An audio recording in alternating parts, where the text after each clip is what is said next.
নমস্কার বন্ধুরা, welcome to my channel my fortune story. আশা করছি আপনারা সবাই ভালো আছেন। ফিরলাম নতুন ভিডিও নিয়ে। ভিডিওটি সম্পূর্ণ দেখার অনুরোধ রইল। আর ভিডিওটি দেখে যদি ভালো লেগে থাকে তাহলে প্লিজ একটা লাইক করে দেবেন। আর অবশ্যই চ্যানেলটি সাবস্ক্রাইব করে আমার পাশে থাকবেন। যারা যারা এতদিনে আমার চ্যানেলটি সাবস্ক্রাইব করে নিয়েছেন তাদের জানাই অসংখ্য ধন্যবাদ। আর যারা এখনও সাবস্ক্রাইব করেননি তাদের কাছে সাবস্ক্রাইব করবার অনুরোধ রইল। তাহলে চলুন ভিডিওটি কন্টিনিউ করি, আশা করছি ভালো লাগবে। মায়ের কাজ মিটে গেল, মাসির কাজ মিটে গেল, অবশ্য দুজনের কাজ একসাথেই মিটেছে। আর সবাই চলে গেছে একে একে যে যার আস্তানায়। শুধু আছি আমি আর সোনাই। আজকে আমিও চলে যাব। আমি আরও একটা দিন থেকে গেলাম কেন, সকালবেলা আমাদের আশ্রমে যে গীতা পাঠ হয় সেই গীতা পাঠটা আমি শুনে তারপরে একসাথে একবারে আর কি বাড়ি চলে যাব। ওই জন্যই আর একটা দিন স্টে করলাম, না হলে গত রাতেই চলে যেতাম। যাওয়ার আগে ভীষণভাবে এই বাড়িটাকে মনে পড়ছিল। কত ছোটোবেলার কত কত শত স্মৃতি, শত বললেও ভুল হবে, শত সহস্র। সেই সব স্মৃতিকে পিছনে ফেলে হয়তো আমাকে সারা জীবনের মতোই এই বাপের বাড়ি থেকে চলে যেতে হচ্ছে। আর হয়তো এসে এখানে রাত কাটানো হবে না। তো সেই সব স্মৃতিগুলোকে ফেলে যাওয়া খুব কঠিন। আর যখন কোনো স্মৃতি এখনও জল করে জ্বলছে, এই ঘরেই থাকতাম, এই ঘরের সঙ্গে থাকতো মা, মা আসতো যেত। আর এই যে এই ফটোটা হচ্ছে বিশ্বরূপ দর্শন যোগের একটা ফটো। তো সেই ফটোটা আমার এই ঘরটা বিশেষ করে এইখানে বহু বছর গীতাপাঠ হয়েছিল। গীতাপাঠ হতো, এই বাড়িটা কত জমজমাট ছিল। মা আর বাপি গিয়েছিল কেদারে, সেখান থেকে ফটো এনে বাঁধিয়ে রেখেছে। আর এই যে জানলাটা, এইটা আমি দেখাচ্ছি, এই জানলার গ্রিলগুলো না ভীষণভাবে আমার স্মৃতিতে আলোড়ন সৃষ্টি করে। কারণ এই ঘরেই একটা বিছানা ছিল, সেই বিছানায় আমি শুতাম, আমি একা শুতাম বরাবরই। আর বাপি ঠিক আসবে 6টার সময়, এসে চান টান করে আর কি ঠাকুর ঘরে যাওয়ার উদ্দেশ্যে। তো আমার ঘর খোলাই থাকতো, বাপি এসে এই জানলা দিয়ে এই এই গাছটাকে দেখতো, কাঁঠাল গাছটাকে। আর খালি বলতো, আমি কাঁঠাল দেখতে পাবো না, কাঁঠাল দেখার আগেই আমি চলে যাব এই পৃথিবী থেকে। তোমরা থাকবে, তোমরা খাবে, তখন বলো কীরকম টেস্ট হয়েছে। আর ভাববে এই গাছটা বাপি বসিয়েছিল। এই নারকেল গাছটা যে দেখতে পাচ্ছ বন্ধুরা, এই নারকেল গাছটাও কিন্তু বাপিই লাগিয়েছিল। এখন প্রচুর নারকেল হয়, ভোগ করি আমরা। বাপির ত্যাগ আর আমাদের ভোগ দুটোই একসাথে সিমিলারিটি মেনটেন করে চলছে। পাশে একটা আম গাছ, এটাও বাপি বসিয়েছিল। আর এই দেখো একটা দেখা যাচ্ছে গন্ধরাজ গাছ, এই গাছে এখনও অনেক ফুল ফোটে। এই গাছটা আমার মেজদি বসিয়েছিল বিয়ের আগে, এখন কত মোটা হয়ে গেছে। এই গাছ থেকে বাপিও গন্ধরাজ ফুল তুলে পুজো করত। সবই এখন স্মৃতিতে যেন নাড়া দিয়ে উঠছে। এই ঘরটা আমার কত প্রিয় ছিল, কত একার আপন ছিল। আর এই যে পাশেই একটা ঘর, এই ঘরটা বরাবরই আমাদের জিনিসপত্র দিয়ে সাজানো থাকতো। আর যেসব এক্সট্রা জিনিস সেসবও এই ঘরেই থাকতো। এখন যে নিচে বিছানাটা হতো সেই বিছানাটা রয়ে গেছে। আর এই যে দোলনাটা আসাম থেকে মামনি কিনে এনেছিল, অনেক স্বাদের। কত সুন্দর করে এই বাড়িটাকে সাজাবো, কত শখ আহ্লাদ করবো, সেই শখ আহ্লাদটা মনেই রয়ে গেছে। দোলনাটা আর টাঙানোও হয়নি, আর তার ভোগেও আসেনি, আর আমারও আসেনি। এই সিঁড়ি দিয়ে বাপি উঠতো, পুজো করতে যেত, মামনিও যেত, কয়েকদিন আগেও যেত। কয়েকদিন আগে বলতে 1 বছর 3 মাস হয়ে গেছে। আর এই ঘরগুলোয় সমস্তটাই ওদের স্মৃতি পুরো বিরাজমান। ছর্দি যখন ছিল এই ঘরটায় আমাদের সোফা দিয়ে সাজানো ছিল, কত সুন্দর লাগতো দেখতে। আর এই ঘরটা আমাদের ছিল স্টাডি রুম। এই ঘরেই পড়েছি, মনোযোগ দিয়ে পড়েছি। যখন বুঝতে শিখেছি জীবনের মানে, তখন খুব ভালোভাবে পড়েছিলাম। সত্যি কথা বলতে কি, পরিশ্রমের বিকল্প তো কিছু হয় না। রেজাল্টও ভালো এসেছিল। যখন পড়তে পড়তে আর ভালো লাগতো না, এই বারান্দায় এসে একবার ঘুরে যেতাম। পরবর্তীকালে এই বারান্দাতেই জামাকাপড় শুকনো দিতাম, খুব সুবিধে হতো। বাড়িটাকে খুব ভালোভাবে দেখে আর স্মৃতিগুলোকে মনের মণিকোঠা থেকে বার করে শুধু ভাবছিলাম। আর এই যে দেয়ালটা কেন দেখাচ্ছি জানো? এই দেয়ালের মধ্যেও স্মৃতি আছে। এই দেয়ালটা ধরে মামনি নামতো, বড় মাসিও নামতো। আর আমি বলতাম, দেয়ালটা ধরে নামো কেন? ওইখানে কালো দাগ হয়ে যাবে দেয়ালটায়। বলতো, থাক, দাগ হয়ে যাবে, যাক, দাগটা দেখে আমাদের কথা মনে করবি যখন আমরা থাকবো না। তখন হাসির ছলে উড়িয়ে দিয়েছিলাম, কিন্তু সেই কথাটা এখন বাস্তব জায়গায় এসে কতটা যে বেদনাদায়ক সেটা আমিই বুঝতে পারছি। সমস্তটাই বেদনাদায়ক। স্মৃতি সুখেরও হয়, স্মৃতি বেদনারও হয়, কিন্তু আমি এখান থেকে বেদনার স্মৃতি নিয়েই বেরোচ্ছি, সুখ স্মৃতি নিয়ে বেরোইনি। আবার চলে এলাম সেই বাপি মামনির ঘরটাতে। আমার ব্যাগ গোছানো হয়ে গেছে। নন্তু শুয়ে আছে আর সোনাই এই বিছানায়। এখানে এই বিছানাটা ছিল না, এটা দাদাদের বিছানা। চলে গেছে দুজন মানুষ, অনেক কিছু পরিবর্তন হয়ে গেছে। এই ঘরটাই পুরোটাই পরিবর্তন হয়ে গেছে। রয়ে গেছে শুধু দুটো ছবি আর তাদের বিরাট বিরাট স্মৃতি। আর সেই স্মৃতিচারণ করবার জন্য হয়তো আমি রয়ে গেছি। কারণ কি জানো তো, এনাদের শেষ পর্যন্ত আমিই ছিলাম। এনারা যখন চলে গেল জীবন থেকে, সবার জীবন থেকে, আস্তে আস্তে ফিলিংসটা আমার খুব গভীর। কেন জানো তো? কারণ কি, বাপি যখন ছিল তখনও আমি বাপির পাশেও ছিলাম, মানে আমি তখন আনম্যারিড ছিলাম। আর যখন মামনি চলে গেছে তখন ম্যারিড অবস্থাতেই আমি এই বাড়িতেই ছিলাম।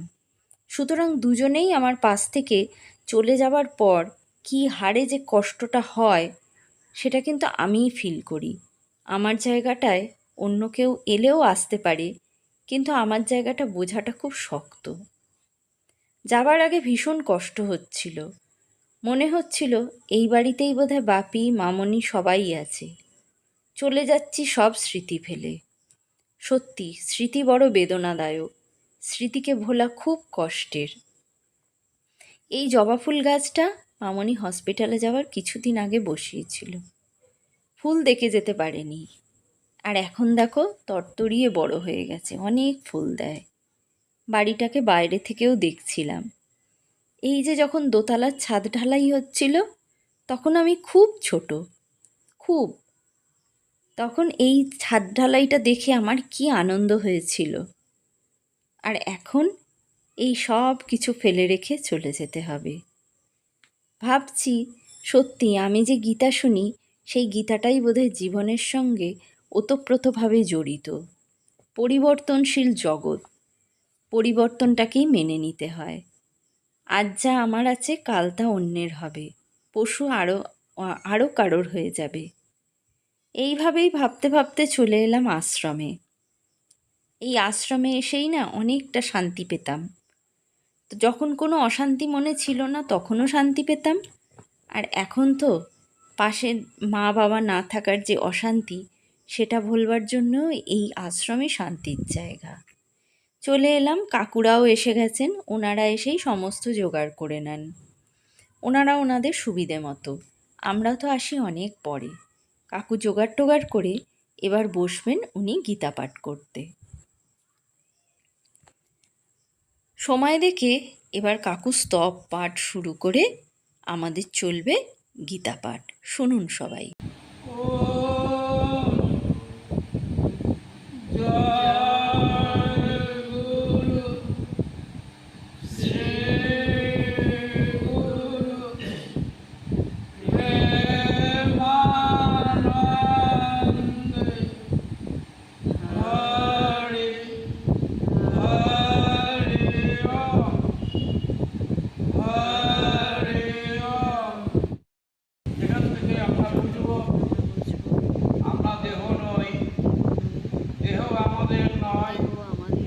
দেহগুলি আমাদের জন্য নয়, আমরা শ্রী ভগবানের শ্রী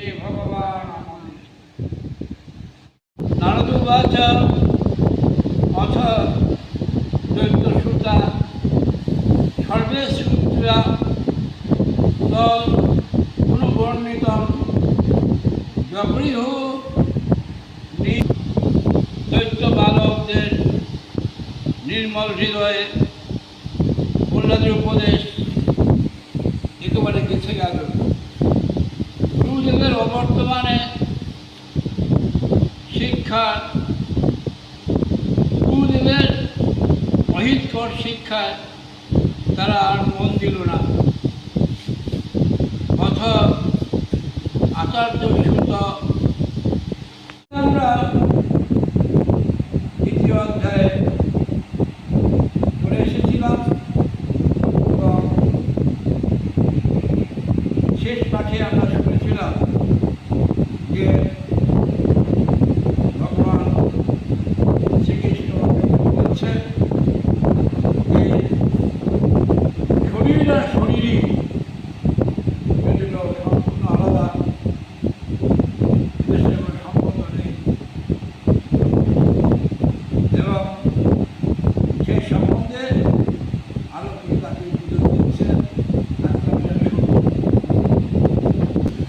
অন্তবন্ত ইমে দেহা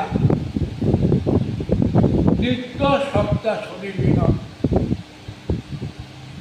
অনাসেন অপ্রমেয়স্য তস্মাৎ বুদ্ধস্য ভারত। এই দেহটা অন্তবন্ত, অর্থাৎ এই নাশ আছে, কিন্তু নিত্য সপ্ত শরীরই ন, শরীরই যে নিত্য, কিন্তু নাশ নেই।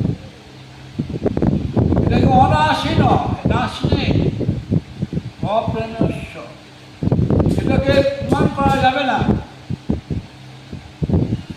তস্মাৎ যুদ্ধ সহ, যুদ্ধ না করলে তিনি বুঝতে পারবেন। সাধারণ যুদ্ধ না করলে পরে এগুলো পাওয়া যাবে। গীতাপাঠ শেষ হয়ে যাবার পর চলে আসি সেই চেনা পরিচিত শিব মন্দিরে।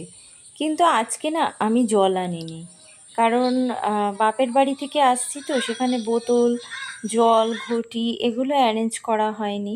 এখানেও মিস করছিলাম মাকে, যে মা থাকলে ঠিক আনতো, ঠাকুরকে একটু জল দেওয়া যেত। তো যাই হোক, হলো না।